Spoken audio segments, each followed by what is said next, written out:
Buenos dias, all. RGT85 here. Hope everyone is having a great day. Great Sunday, very nice weather outside. I'm actually filming this on Saturday night, hence why I'm wearing the same shirt as I wore in yesterday's video. Go watch yesterday's video, it was a banger. But we got some stuff I want to talk about today. Two different stories. If this is your first time here, welcome. Be sure to hit that subscribe button, like, comment, and share. Hit the bell notification as well. Without any further ado, let's talk about what's going on in the world of video games.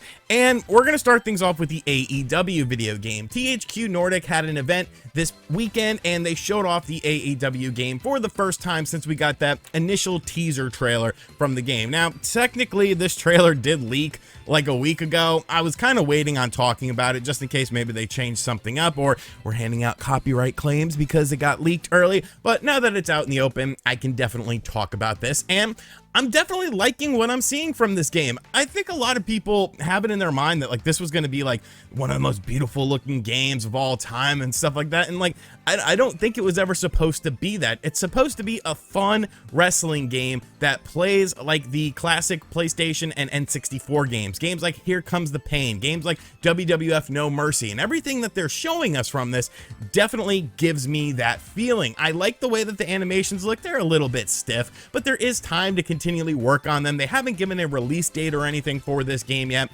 It kind of seems like it is coming out this year though, so I am curious to see how the game progresses, but as it stands now, it looks like a really fun and enjoyable game. There's been a bunch of leaks surrounding it as well, with the Amazon listing talking about different game types and game modes that you have in the game. There's actually going to be the electric barbed wire death match, which I can't wait to play that. There's going to be like lights out matches, unsanctioned matches and stuff like that, singles matches, tag team matches, all sorts of stuff. It looks like it's going to have a good variety of characters in it. In the teaser trailer, they actually showed Abaddon. That was the first time we had seen Abaddon in the game. So I'm definitely liking what I'm seeing as far as the wrestling is concerned. Now, I am a little bit confused as to the mini games situation. Like, I don't know.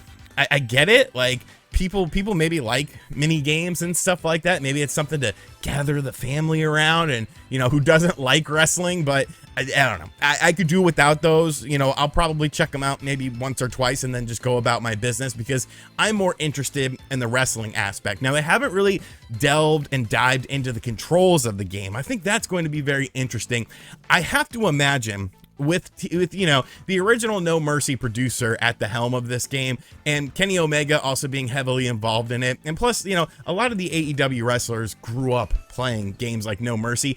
I have to imagine it's going to be similar to that, because a lot of people get sort of worried like, oh, it's going to have a simplified control scheme, but a lot of the WWE games as of late have had a overly complex control scheme. When you play N64 wrestling games, whether it's No Mercy or WCW NWO Revenge or even World Tour, like at its core, the gameplay is very simplistic. You have a weak grapple, you have a strong grapple, you have your weak strikes, your strong strikes, your reversals. You know, it's very pick up and play, and I'm hoping that that's the direction they're going in with this. I don't want like one button moves and stuff like that. Like, that's too arcadey, that's too simplistic. I want there to be some sort of strategy behind it, because some of the best simulation matches came from games like No Mercy, when at its core, No Mercy wasn't really supposed to be like a deep simulation game like a Fire Emblem or whatever.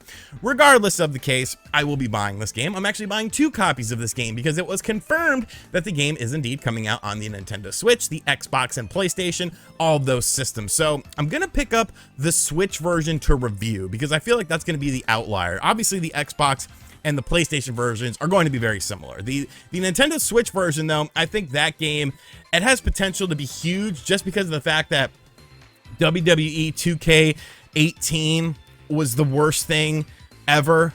I think it was 18. It was either 18 or 19. No, I'm pretty sure it was 18. Like, that game could burn in hell. That game did not function.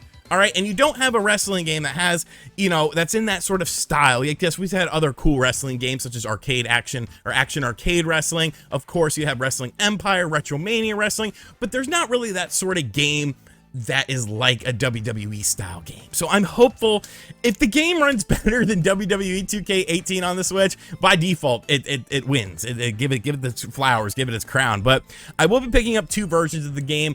I'm excited for this. I definitely feel like this game is coming out this year as well, which is very exciting to me. Even if it is, you know, next year, early next year, it's kind of like whatever, but this just seems like a perfect holiday game. There's online matches in the game as well. Just a whole bunch of stuff but I still want to see more. I want the full roster, baby. I want to know all the characters in the game. I want to see creative wrestler. I want to see the control scheme, how everything is going to work, because I'll be playing the hell out of this game. Are you excited for it, though? Do you care about wrestling whatsoever? And if not, I'm sorry that you had to sit through this 4-minute segment of the video, but I mean, you like me, don't you? It was worth it.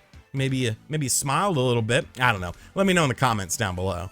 El Shaddai, Sakurai, Akanoma, Nanawai. Sakurai. Everyone loves Sakurai, creator and that lead person of Super Smash Brothers. Hopefully, he's having a nice vacation right now. But Sakurai is a little bit upset about something. Sakurai is giving out warnings of something. And it's funny, because I've seen so many jerkasses online, so many jerkasses on Twitter, on YouTube, make videos about the situation where I've been making videos about it and been like, this is a problem. This is not a good thing. This is something that affects the video game industry. And there's been so many other people that are like, who cares? You know, who cares? Who cares about this? It's not a big deal.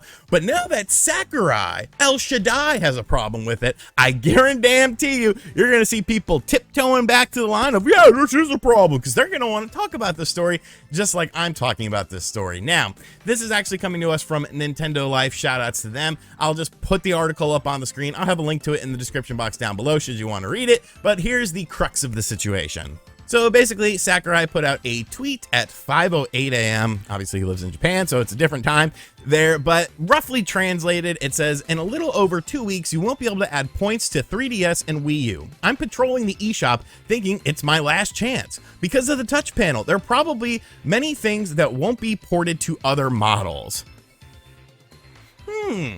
That's funny, because I was told by a vast majority of YouTubers and people on Twitter and on the internet, who gives a damn about the Wii U? Who gives a damn about the 3DS? And it's like, oh, it's so crazy to me.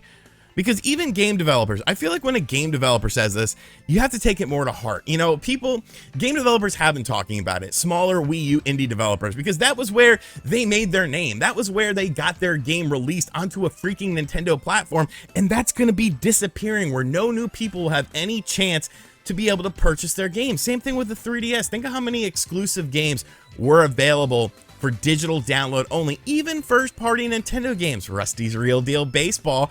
And it's crazy to me. It's crazy to me because, you know, Nintendo likes to be so headstrong against things like piracy. You know, don't hack our systems, don't pirate our systems.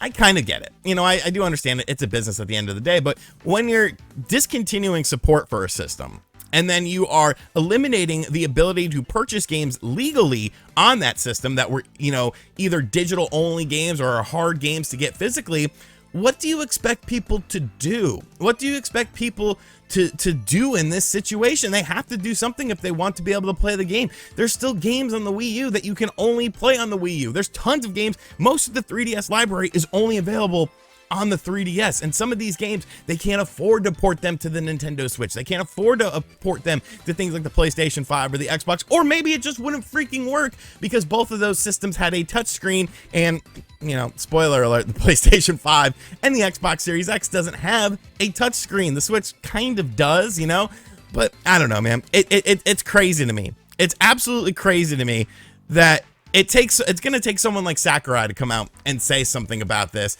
in order for people to get around their head why this is a big deal, in order for people to understand why this is a big thing. I can't imagine creating something, you know, creating a video game, putting, you know, hundreds of hours into a game, putting your life into this game, and now all of a sudden it can never be purchased again because we got to take the servers down, because we got to put more effort into the Switch servers, and you know they're not going to do a damn thing different with the Switch server. So I don't know. I do feel like a bit of a broken record with this topic. I've talked about it numerous times, but it's something I'm going to talk about until we get to that point where it is all over. It's something that I'm going to continually talk about because I feel like it's an important topic. I feel like it's an important topic for people to understand. This is not your retro game stuff. Okay, this isn't your Super Nintendo where you can still just buy a cartridge for it. These games only released digitally. They only had a chance to survive digitally, and now they're going to be gone. You can't even, like, oh my God, like, I'm not even gonna get into it anymore because I could talk about this for a very long time and the bullshit and the ramifications that come through it, but I feel like I've gotten my point across. El Shaddai Sakurai is now on board with RGT. Okay, we don't want this Wii U and 3DS eShop to shut down. It doesn't matter that, you know, there's still games coming out on both of them. I don't know. It's crazy to me. It's absolutely crazy to me. All right, I've calmed down a little bit now. Are you excited for the AEW game? Because I sure as hell am. And what do you think about Sakurai's ominous warning? Are you going to heed this warning, or are you going to let the opportunity pass you by and then get arrested because you're like, I want to play some 3DS games, but I can't buy them anymore. Let me get them digitally and just download them and pirate them on a freaking card. And then Nintendo shows up at your house and kills your animals and kills your family because they thought that you had a weapon or something, but your weapon was your 3DS and you had pirated it, and that's why they kicked in your door waving the 4-4. Could happen. It probably won't, but it could happen. Let me know in the comments section down below. And as always, guys, thank you for checking out this video. Like I said at the start, if you are new here, be sure to hit that subscribe button, like, comment, and share. Hit the bell notification as well. And as always, I'll catch you guys on the next video. Later.